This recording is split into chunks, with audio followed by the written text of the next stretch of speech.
Hola, hola queridos amigos, queridos hermanos, ¿cómo están? Realmente es muy bueno para nosotros poder tener este encuentro, este momento de estudio, de análisis bíblico.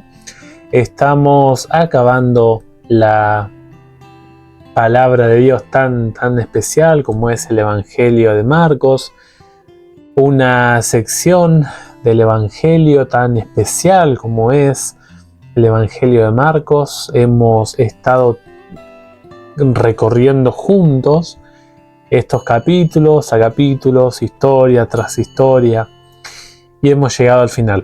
Hemos llegado al último capítulo y estamos dividiendo en dos partes este capítulo 16. La primera porción de los versículos 1 al 8 y la última de los versículos 9 hasta el 20. Hay una diferencia de opinión teológica de los grandes eruditos en los versículos 9 al 20, que seguramente algo vamos a decir en el siguiente videito.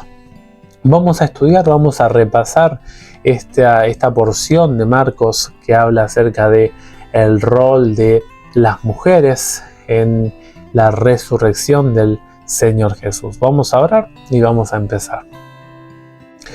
Querido Padre que moras en el cielo, muchísimas gracias por acompañarnos hasta este momento. Ha sido muy grato para nosotros estudiar, analizar, comprender y poder acercarnos al texto bíblico y en principio a la persona del Señor Jesús. Queremos convidarte a que nos sigas enseñando, que nos sigas instruyendo y que podamos sacar lecciones preciosas de estos pasajes. Oramos especialmente por nuestros oyentes, que estés con ellos, bendigas su familia, sus planes, y lo pedimos y oramos en el nombre de Jesús. Amén. Marcos 16, 1 al 8 nos cuenta acerca de unas mujeres que fueron muy temprano, el primer día de la semana, al sepulcro. Esto es muy importante destacar que el Señor Jesús descansó el día sábado y lejos de destacar o maximizar o establecer un cambio en el día de descanso por lo que ocurrió el descanso en el sepulcro y la resurrección en el día domingo, nos deja muy claramente viendo el paralelismo entre la creación, la semana de la creación, que el Creador completó su obra en el día sexto y finalmente de todo lo que hizo, ¿no? Y el séptimo día reposó, cesó. Lo mismo pasa en la semana de la muerte y la resurrección del Señor Jesús. Como pasó en el Génesis, Jesús culminó la obra de creación. Ahora en el sepulcro, Él culmina la obra de recreación y redención de la raza humana. Por lo tanto, como Él descansó en la creación, en el Génesis, en el séptimo día, obviamente que Él también cesó su actividad, descansó en el sepulcro el día sábado. Y el día domingo fue el día en que Él volvió a la vida nuevamente. Tenemos la historia de estas mujeres, es una historia muy especial. Vamos a destacar de esta historia tres aspectos generales. Vamos a estudiar acerca de la devoción de estas mujeres. Luego vamos a estar mirando el obstáculo con el cual se encuentran estas mujeres y una explicación angelical del evento que acababa de ocurrir. Estas mujeres, dice Mateo 28:1, fueron, dice el Evangelio de Marcos, compraron, o sea, vinieron al sepulcro. Tomaron estas mujeres la iniciativa de contemplar, de observar el lugar donde el Salvador había sido colocado. Nosotros destacamos en estas mujeres una profunda y amorosa devoción al Señor Jesús. ¿Por qué decimos esto? Bueno, porque la Biblia nos describe varias cosas que ellas hicieron. Por ejemplo, dice Marcos y Lucas que estas mujeres, y sobre todo Lucas 23-27, dice que cuando Jesús iba caminando en el Calvario, estas mujeres lloraban y hacían lamentación por él. Estas mujeres tenían su corazón cercano al Salvador, a tal punto de que cuando el Salvador fue privado de su libertad y fue condenado a la crucifixión, estas mujeres derramaron lágrimas por él. Marcos dice allí en Marcos 15, los versículos 40 y 41, hablando de las mujeres, que cuando Jesús estaba en Galilea, estas mujeres eran servidoras y discípulas de Cristo. O sea, acompañaron a Jesús en su ministerio, acompañaron a Cristo en su crucifixión, acompañaron a Cristo en su muerte, escucharon todas las frases, escucharon de primera mano todo lo que fue los protagonistas que estuvieron al pie de la cruz y además participaron no solamente en su sepultura, sino que al menos una de ellas, por lo que dice Juan 20, también estuvo muy cerquita cuando Jesús despertó aquel primer día de la semana. Por lo tanto, podemos decir que estas mujeres fueron fieles servidoras, fieles seguidoras del Señor Jesús. Nota que ellas fueron fieles mayordomas. ¿Por qué? Porque dice la Biblia que ellas invirtieron muy bien el tiempo en relación al ministerio de Cristo. Estas mujeres fueron fieles en el manejo del tiempo, tanto el día sexto, el día viernes, así también como el día sábado, porque dice la Biblia que ellas compraron nuevas y más cantidad de especias el día sábado en la tardecita, cuando el sol ya se había entrado, y también la madrugada del primer día de la semana. Estas mujeres invirtieron un tiempo considerable en ese fin de semana. Estas mujeres querían pasar tiempo, o sea, los últimos momentos que estaba pasando su Salvador crucificado, ahora colocado en el sepulcro, y lo que no habían hecho ellas anteriormente lo venían obviamente a hacer. Fueron fieles además en el manejo de su dinero. Estas personas amaban a su maestro y no iban a dejar su ofrenda, su entrega, en un estado incompleto. Estas mujeres decidieron llevar lo que habían comprado el sábado de tardecita noche, lo entregaron, decidieron entregarlo en la aplicación del cuerpo de Cristo. Eran como una especie de ungüentos, de preparación para que el cuerpo de Cristo se conservara lo que más pudiese. Evitar, al menos en las primeras horas donde el cuerpo estaba fresco del Salvador, que empezara de forma acelerada el proceso de descomposición. Y otra cosa que hicieron estas mujeres era que se organizaron en su ámbito familiar y social de buscar al Salvador a la primera hora de la mañana. Nosotros tenemos que comprender lo que es esta devoción de estas mujeres. No te olvides que era un grupo social infravalorado. Era un grupo que la palabra, el testimonio de una mujer era considerado al mismo nivel que un esclavo, y prácticamente la palabra de la mujer no tenía valor. No solamente era considerado como un esclavo, sino también se lo colocaba en ciertas ocasiones al mismo nivel de un criminal. Nosotros tenemos que estudiar este aspecto de cómo el cielo desprecia las castas sociales.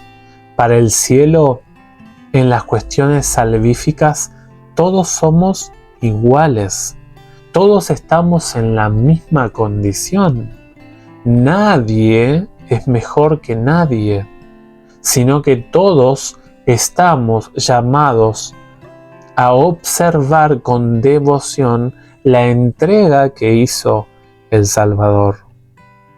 Y otra lección que podemos obtener de esta sección de Marcos es que Dios obsequió a estas mujeres una entrevista especial, porque estas mujeres venían en búsqueda de una entrega a Dios, de una ofrenda. Y vamos a ver ahora que se encuentran con algo diferente.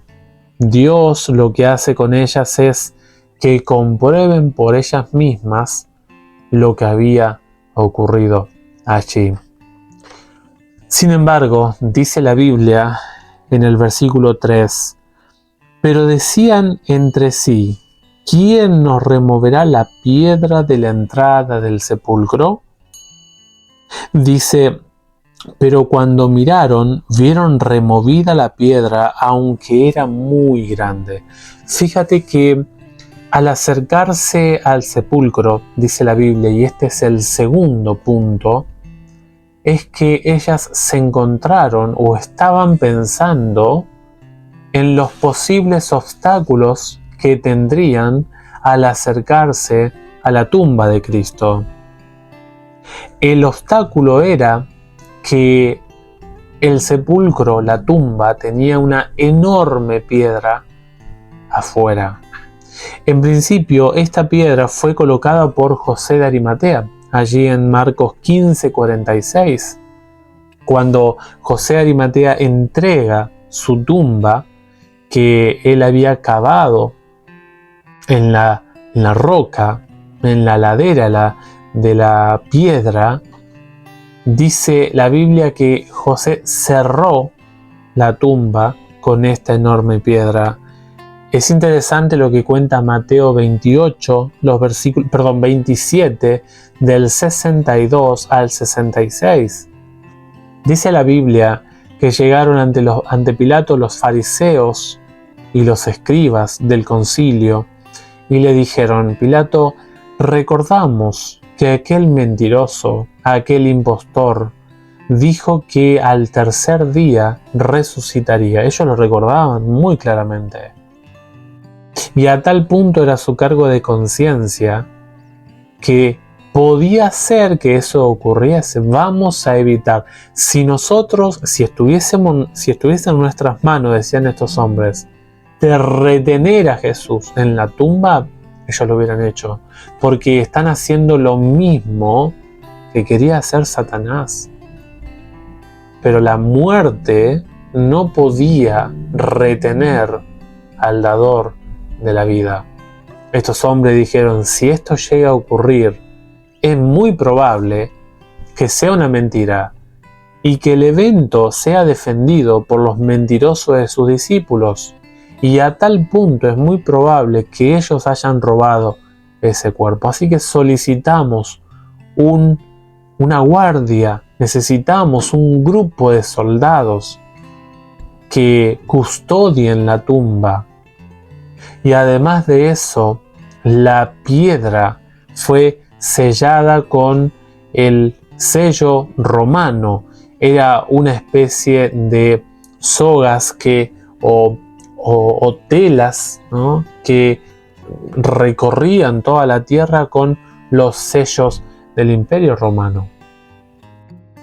Y sabes que violar esa tumba era como considerado una pena capital.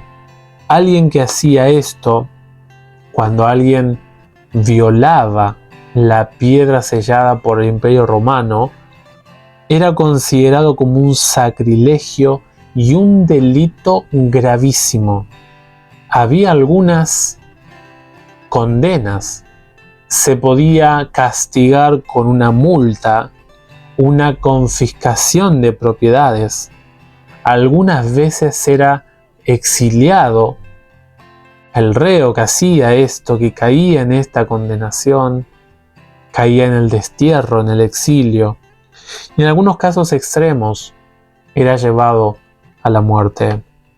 Esta enorme piedra no solamente contenía una hora difícil, no solamente era un grupo de mujeres difíciles, no solamente tenía el sello romano, además de eso estaba el grupo de soldados que custodiaban. O sea, era un impedimento enorme el que tenían estas mujeres.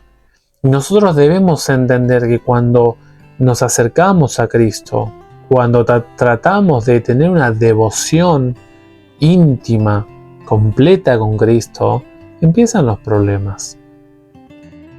La vida cristiana a veces desafía a las personas y no es tan sencillo tener una vida calma cuando uno transita el sendero sangriento del Calvario. Y esto le pasó a estas mujeres también.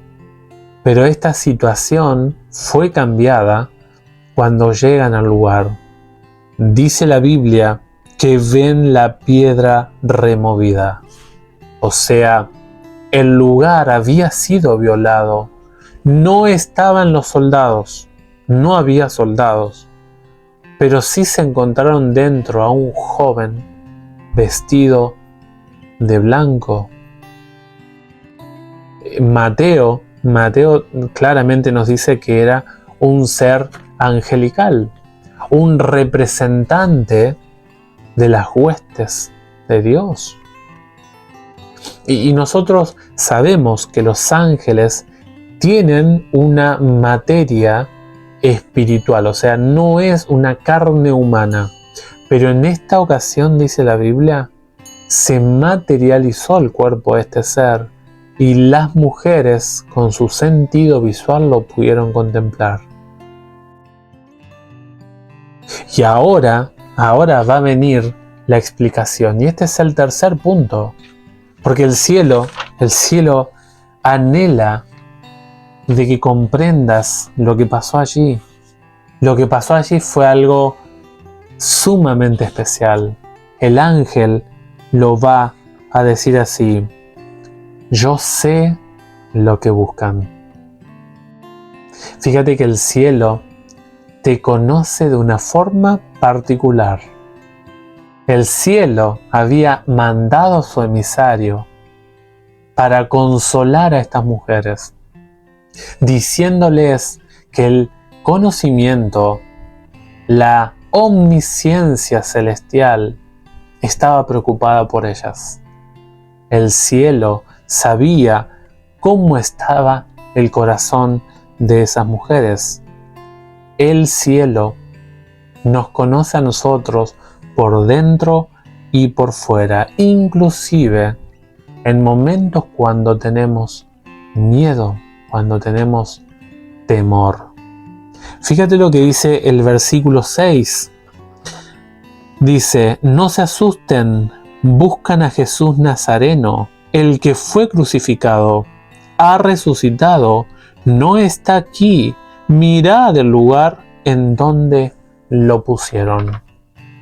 Fíjate el tiempo verbal o los tiempos verbales que usa el ángel. Dice, el verbo buscáis está en presente.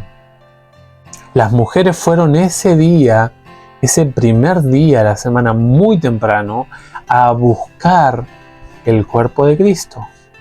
El cielo estaba en presente con la necesidad de esas mujeres. Luego le dice, el crucificado. Noten que este verbo está en pasado. La búsqueda de ustedes está en presente. El crucificado está en pasado.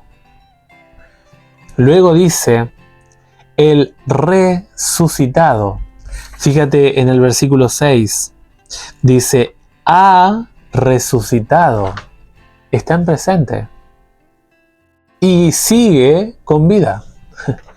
Es una acción continuada. Crucificado, pasado. Necesidad o búsqueda de estas mujeres, presente. Y la resurrección, ahora, el presente. O sea, ¿qué te quiero decir con esto? Que el ángel está invitando a las mujeres a ordenar su esquema temporal. Con los eventos que estaban ocurriendo, ellas estaban desfasadas en el tiempo. Estas mujeres habían venido a la tumba no a buscar a un Salvador resucitado.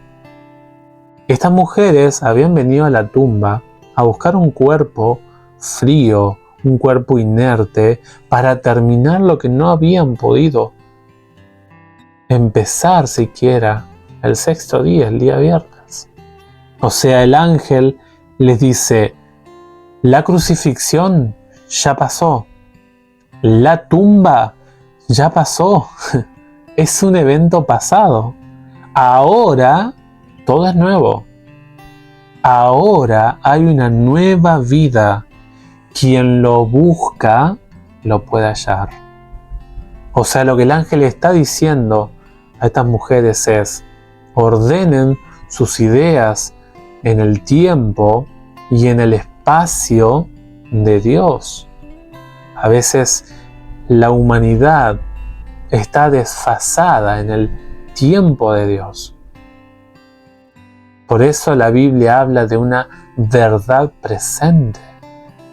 En todas las etapas del ministerio de Cristo, en el marco del santuario de Dios, siempre existió una verdad latente para esa época. Y hoy nosotros, en pleno siglo XXI, tenemos que estar en sintonía con la verdad especial de hoy, en el presente de Dios. Jesús podría haber salido. Fíjate y recuerda que cuando Jesús se acerca a los apóstoles, dice la palabra que estaban temerosos de los judíos, estaban con miedo, estaban asustados.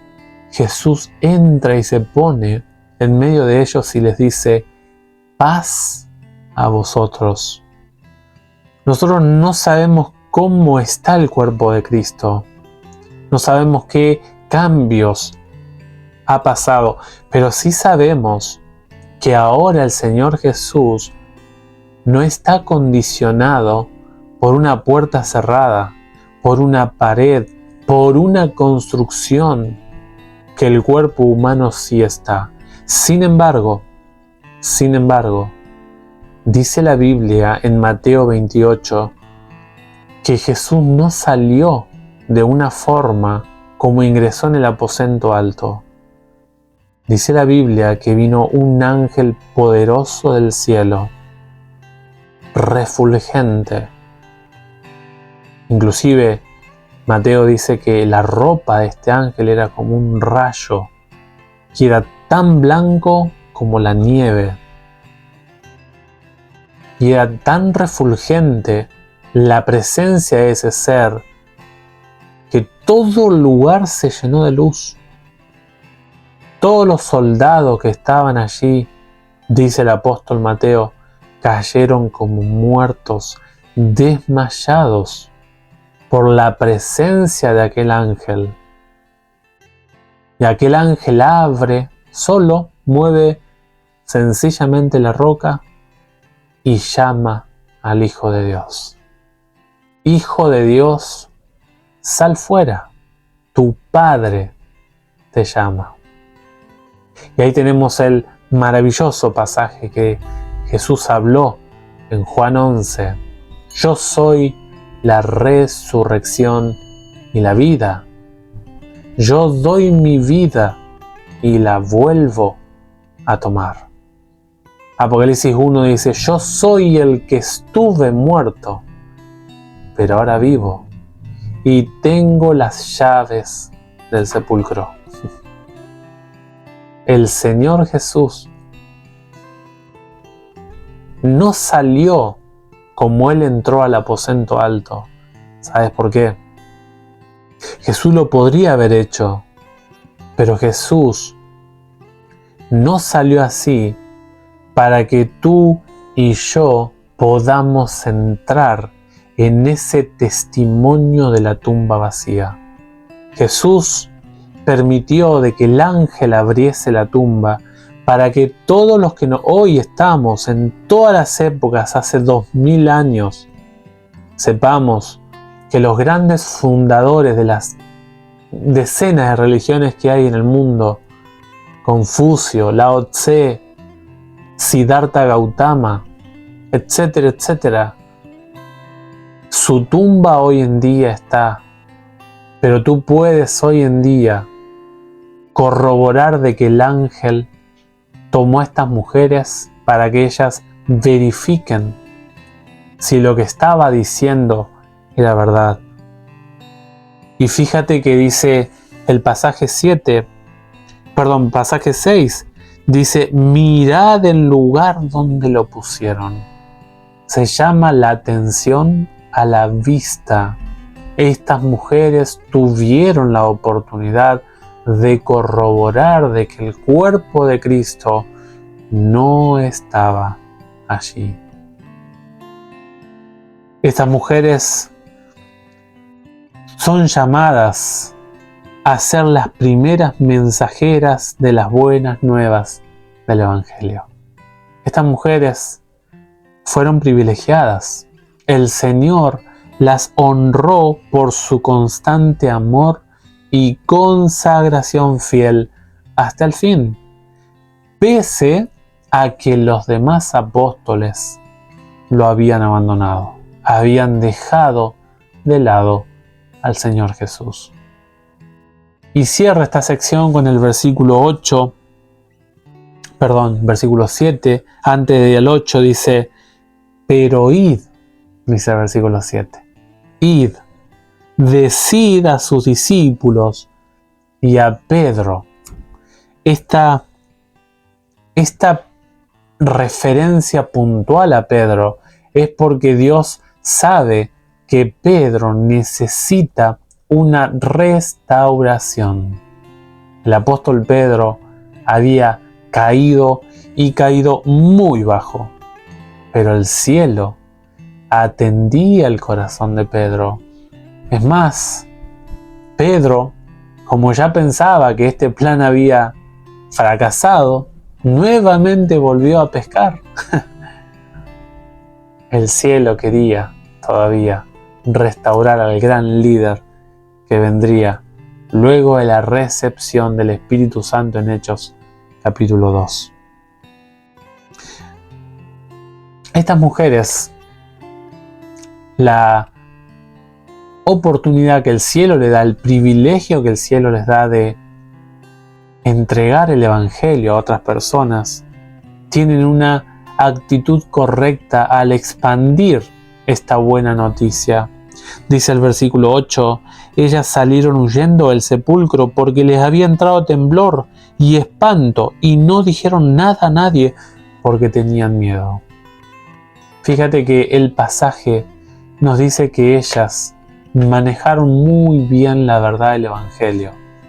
Trataron de procesarla internamente. Fueron con miedo, con temor, con temblor, con espanto. Dice la Biblia que estaban perplejas. Estaban con miedo. El ángel, sin embargo, les dijo, no temáis. No tengan miedo ustedes. Los soldados sí. Ustedes, mujeres, no teman. Estas mujeres nos enseñan a comprender la altura que Dios nos llama a nosotros cuando compartimos el Evangelio con los demás. No debemos ser descuidados. no debemos tratar las gemas preciosas de la verdad de una forma apresurada, sino que manejemos la verdad del Evangelio con temblor, con responsabilidad y siendo conscientes de que si hablamos mal, el otro se puede perder para siempre. Otra lección que nos deja esta porción de la Biblia es que sin resurrección no hay vida eterna. No hay vida más allá. Por eso es tan importante las decisiones que tomás en esta vida. Dice la Biblia que después de la muerte viene el juicio, dice Hebreos 9:27. No hay más. La muerte no es un vehículo que te lleva al cielo, al infierno, al purgatorio. No. La Biblia dice que entre la vida que nosotros tenemos hoy y la resurrección hay un estado de adormecimiento, un estado de latencia. Está latente el cuerpo descansando y esperando que el autor de la vida llame a ese cuerpo que está en reposo. Cuando nosotros miramos esta verdad, se dice esta verdad en 1 de Tesalonicenses 4. Dice, así como Cristo murió y resucitó, así también ocurrirá con todos los que sean llamados por Cristo Jesús. Querido amigo, lo importante de este texto es que tu vida hoy es tan solemne, es tan importante, que de acuerdo a las decisiones, a las elecciones que estés tomando en el ahora, va a depender tu futuro. Y la última lección solemne que nos deja este pasaje es como dice el apóstol Pablo: sin la resurrección de Cristo, nosotros tenemos una predicación sin sentido. Aquella persona que no tiene en cuenta la resurrección, lo que predica no tiene sentido.